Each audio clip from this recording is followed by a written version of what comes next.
Jeff's Superscript is brought to you by Black Cat Comics and Collectibles, in my opinion, the best comic shop and clubhouse on the internet. Follow them at Black Cat Burbank on Instagram and join their claim sales on Tuesdays for new books and Fridays for back issues. And don't forget to ask about joining their Stray Cats Club for special perks. Hi, I'm Jeff, and welcome to another one of my videos where I take a look at all the new comic books coming out on either April 20th or 21st, 2021. And I ask myself the question, what one new comic book would I buy this week if I could buy just one book? Now I'm trying to make these videos as short as possible while still providing great content and information. So let's go ahead and jump right into this video. First, by taking a look back 2 weeks at my pick from 2 weeks ago, which was King in Black number 5. And the question is, was King in Black number 5 a worthy pick for my just one book pick of the week? And the answer is yes. I liked it. Was it great? Almost. I really did like it a lot. It had some really cool moments. Seeing Venom kind of power up a little bit, seeing him take, I don't want to spoil anything, but to keep it kind of vague, see him take one weapon that's pretty awesome and another weapon that's pretty awesome and put them together to make a single weapon that was really awesome. That was pretty cool. Something happened that was kind of something that I feared would happen, which is basically he just handled Null. He powered up, he showed up, he handed Null his ass, and end of story. Although they did make it sound like we haven't seen the last of Null, he basically did just kind of handle the situation and cleaned up the mess, and that's fine. I guess that's to be expected at this point in the story. They didn't have anything kind of earth-shattering that came out of it. I mean, it'll be interesting to see what the future holds for Venom. We'll find out more in a week or two, I believe it is, when Venom number 35 comes out, which is the last issue of Venom with Ryan Stegman and Donny Cates. So there's more still to find out about this, but all in all, King in Black was a storyline that I really enjoyed. The main 5 issues of the King in Black storyline were really entertaining, really well done. Donny Cates has some really cool, oh boy, oh wow moments that he interjects into all of his comic books, and King in Black did not fail in that regard. So yes, wasn't the best comic book I ever read, ever, but I did enjoy it, and it was a worthy pick as far as I'm concerned. All right, let's move on to look at the books that are coming out this week. First, by looking at my cover pick for this week. And first, I have to mention an honorable mention that I have for the cover pick for this week, which is Catwoman number 30. It's the cardstock variant done by Jenny Frison. Anytime you have Jenny Frison and a Catwoman cover, it's going to at least get an honorable mention. This is not my favorite Jenny Frison of all time, but she's really good. And I think even a foul tip from her is worth noting because she does really good work, and I like this cover. But it is not my cover pick for this week. My cover pick for this week is Geiger number 1, this glow-in-the-dark variant. Now, Geiger came out 2 weeks ago, I think it was, and it's doing really well on the secondary market. Well, not really well, it's doing well. I think it's going for about $15 a pop right now on the secondary market, so it has a lot of promise and potential to it. I really like this glow-in-the-dark cover. Not necessarily because I think the art is so super fantastic, but I think the glow-in-the-dark cover is really cool and really appropriate for this title. And like if you look at the image that I'm showing right here, and then I show you this image is actually of the second print that's coming out, but this image is essentially what the cover kind of looks like when it is in the dark and glowing. So I think that that's pretty cool. I'll go back to the main image here.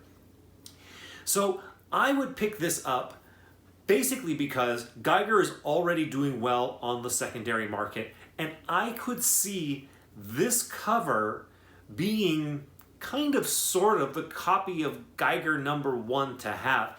Either the A cover or this one, just because I think it's really cool and really appropriate for this title. So like I said, usually my cover picks are wholly based on artistic merit.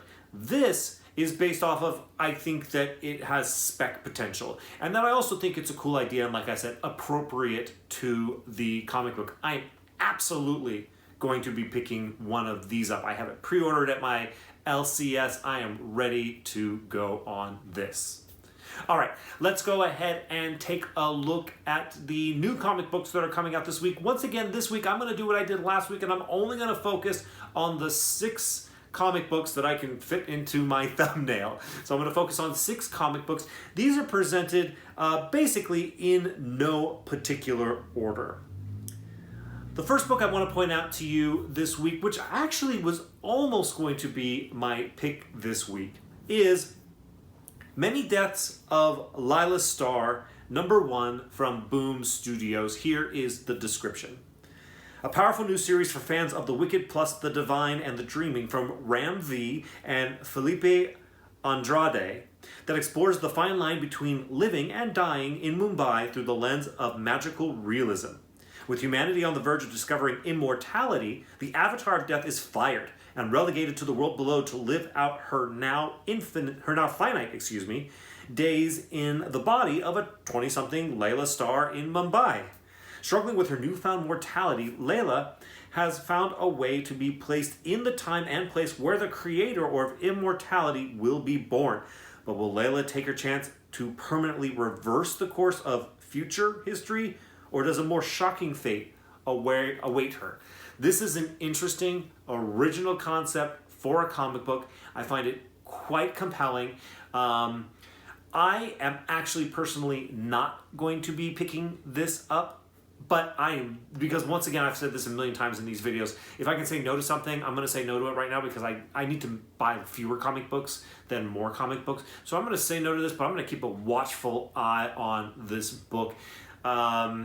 It almost got me. It almost got me. I would recommend it for you, though, if you're looking for something new to pick up this week. The next book I want to mention to you is Women of Marvel, #1 from Marvel Comics. Here's the description. Who run the world? You already know. Celebrate the women of Marvel with an extravaganza of extraordinary talent. The future is female. Get in on the ground floor with this amazing assembly of writers and artists from all over entertainment. Comics legends Louise Simonson kicks things off with a must-read introduction. Nadia Shamas punches the glass ceiling with the Jade Giantess.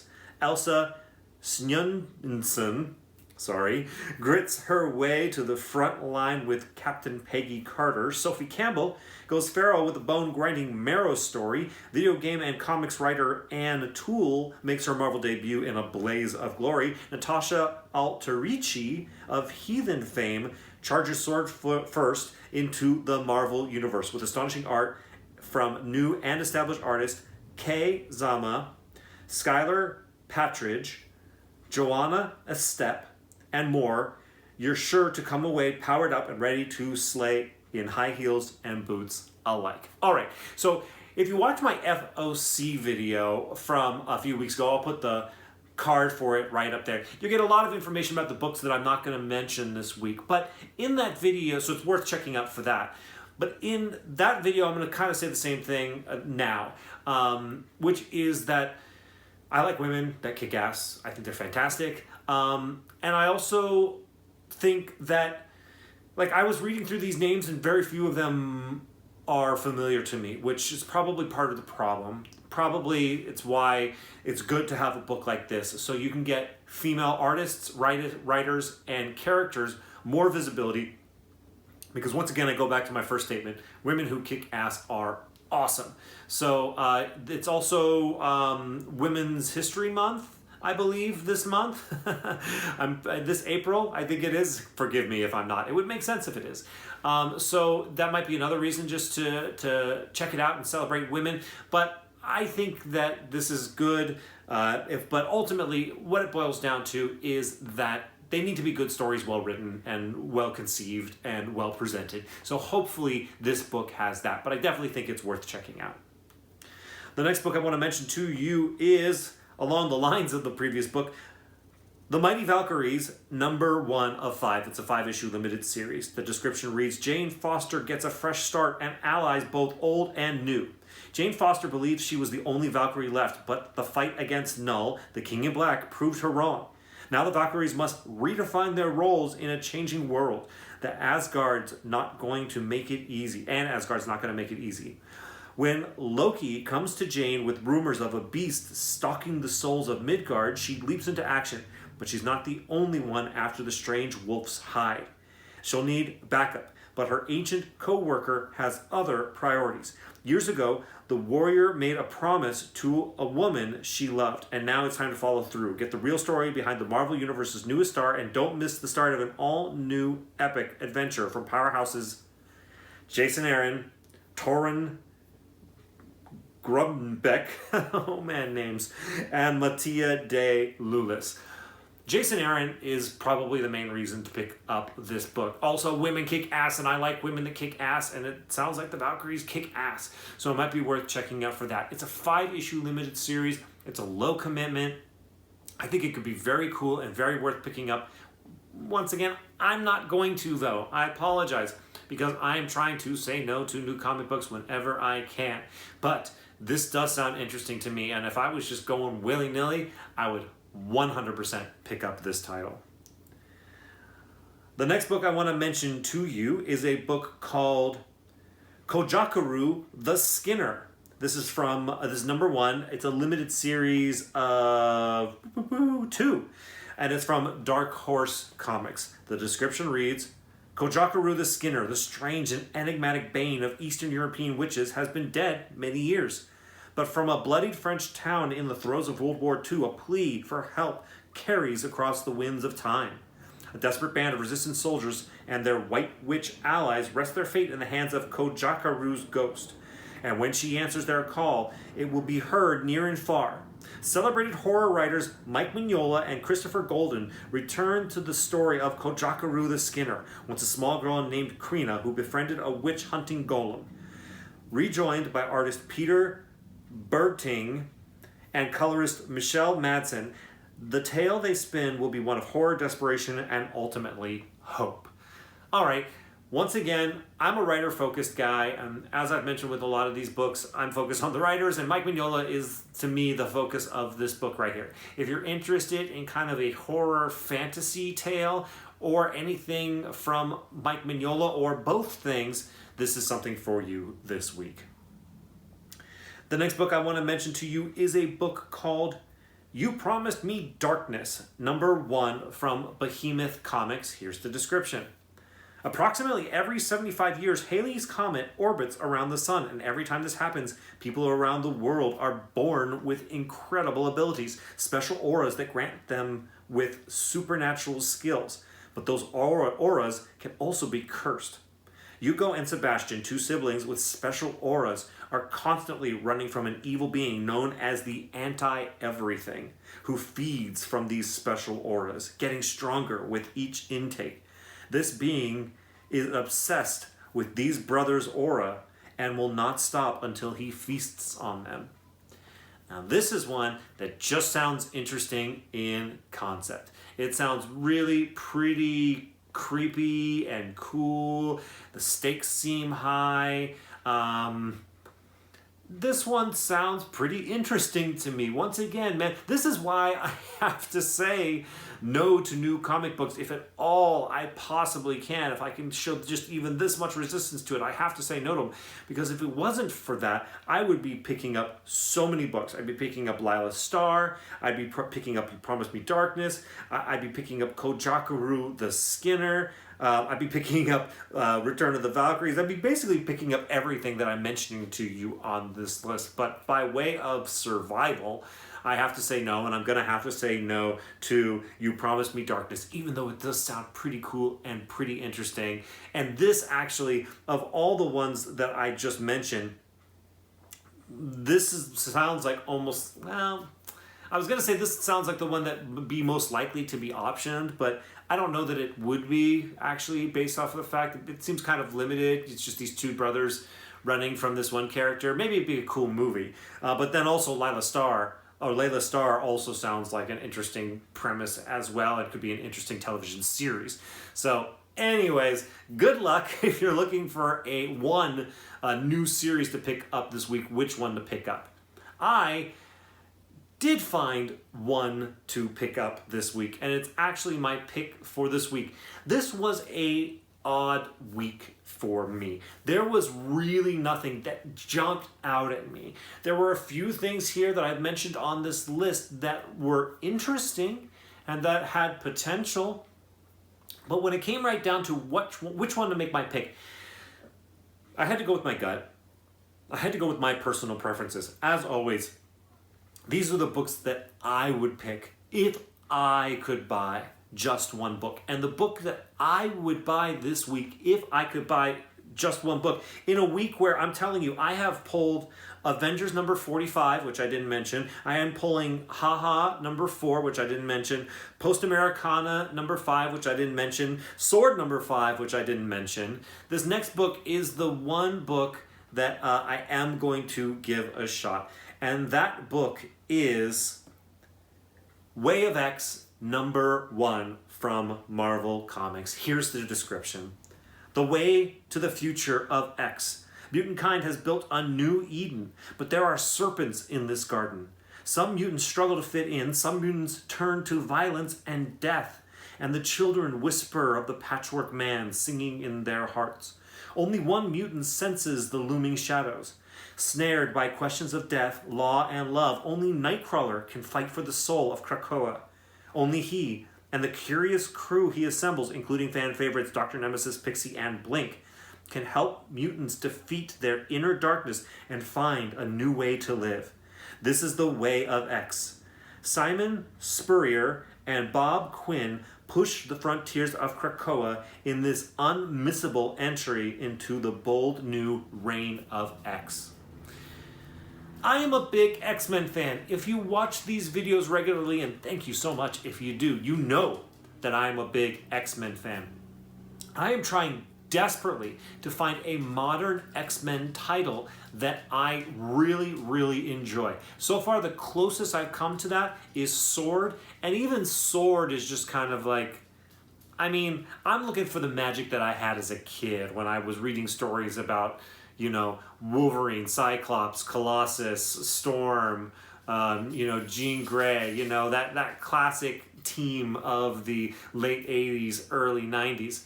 And I have not been finding an X-Men book that does that for me. Is The Way of X or Way of X going to be that book? I don't know. Nightcrawler is among that team that I love so much, but he is a very interesting and complex character. He's got a lot of internal conflicts going on. And also, he's a guy that teleports. So he's more of kind of a utility player than he is a standout singular character. It'll be interesting to see what the true kind of gist of this book is. And it does sound like it could be pretty interesting. The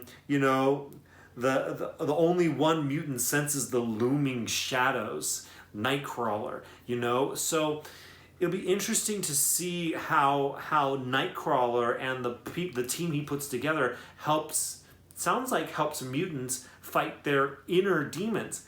This could be really, really interesting to me. Or it could fall flat on its face like so many X-Men titles are doing for me these days. I don't know. But in a week where there was nothing that was like clearly a standout, or even like a handful of books that were clearly a standout, I picked the 6 books I picked because they were the most interesting to me. But I picked Way of X to be my just one book pick of the week because, frankly, it's the only one that I was interested enough to put on my poll. Some great books this week and some stuff absolutely worth checking out. And if the X-Men aren't your thing, maybe Layla Starr or You Promised Me Darkness, that's what it's called, right? Maybe the ones to go for. Yes, maybe the ones to go for. But for me, because I'm an X-Men fan, the X The Way of X was the book for me to go after and to give a shot this week. And that is why I've gone ahead and I've made it my just one book pick for this week. Well, this was a tough week, so I could see if you're like, oh, thumbs down, dude, this video stinks, your pick sucks. Hey, listen, if you give me a thumbs down, please put down in the comments why you gave me a thumbs down. Don't just give me a thumbs down. Tell me why you gave me a thumbs down. Or if you're like, you know what, Jeff, this was a tough week, that's a good solid pick. At least it's a good solid pick for you. I would have picked this. Let me know down in the comments what you think of my pick and which one of these 6 books you would pick if you could just buy one of these 6 books, or in fact any other book that comes out this week. If you appreciate me taking the time to highlight the 6 books that I did in addition to my cover pick, please hit the like button. Likes are appreciated by me, and they tell YouTube to tell people to come on over, which would be great for the channel. It's growing steadily, which I appreciate from all of you who have gone ahead and subscribed. And speaking of which, if you haven't subscribed already, now's a great time. You can go ahead and hit this subscribe guy right there, but make sure you hit the notification bell so you're informed of random videos that I put out from time to time. Thank you all so much for taking the time to watch this video. I'll see you in the next one.